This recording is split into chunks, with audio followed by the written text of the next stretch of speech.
Concernant la fonction d'accompagnateur du juriste d'entreprise dans les mises en place de projets d'implantation à l'international, je crois qu'il est intéressant de souligner un point, qui est que le juriste d'entreprise doit non seulement être un juriste, mais il doit être en plus de cela un facilitateur. Comme je l'ai déjà indiqué, l'opérationnel aujourd'hui ne se contente pas simplement d'un contrat ou d'une structure, il a besoin d'avancer avec parfois des équipes pluridisciplinaires sur les projets, et il n'est pas toujours bien armé pour le faire, alors que le juriste d'entreprise est quelqu'un qui connaît bien le fonctionnement d'entreprise, qui est proche aussi des dirigeants et qui donc a cette capacité à accompagner l'opérationnel dans son projet. Et ça, c'est vrai, quel que soit finalement le mode d'organisation de l'entreprise.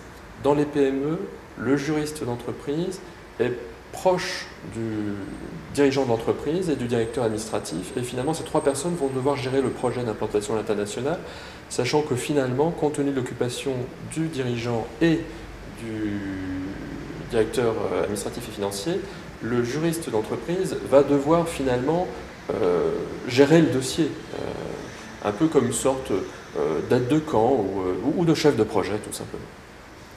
Dans les grandes entreprises, on peut observer deux types d'organisations. Il y a des organisations qui sont basées sur le principe suivant: l'opérationnel est le chef de projet et il va voir chacune des compétences disponibles dans l'entreprise en matière de ressources humaines, de juridique contrat, de juridique société, de droit fiscal, de finance, de marketing.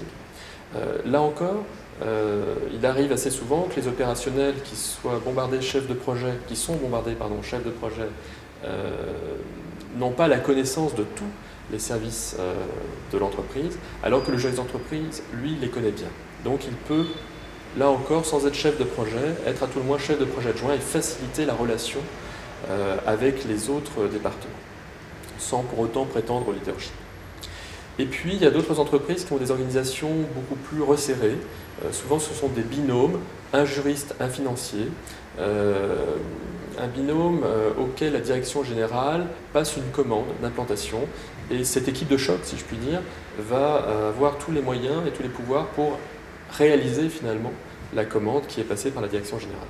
Mais là encore, le juriste d'entreprise n'est pas simplement qu'un juriste technicien, il va échanger avec le financier et ils vont tous les deux élaborer une proposition sur laquelle ils vont s'engager.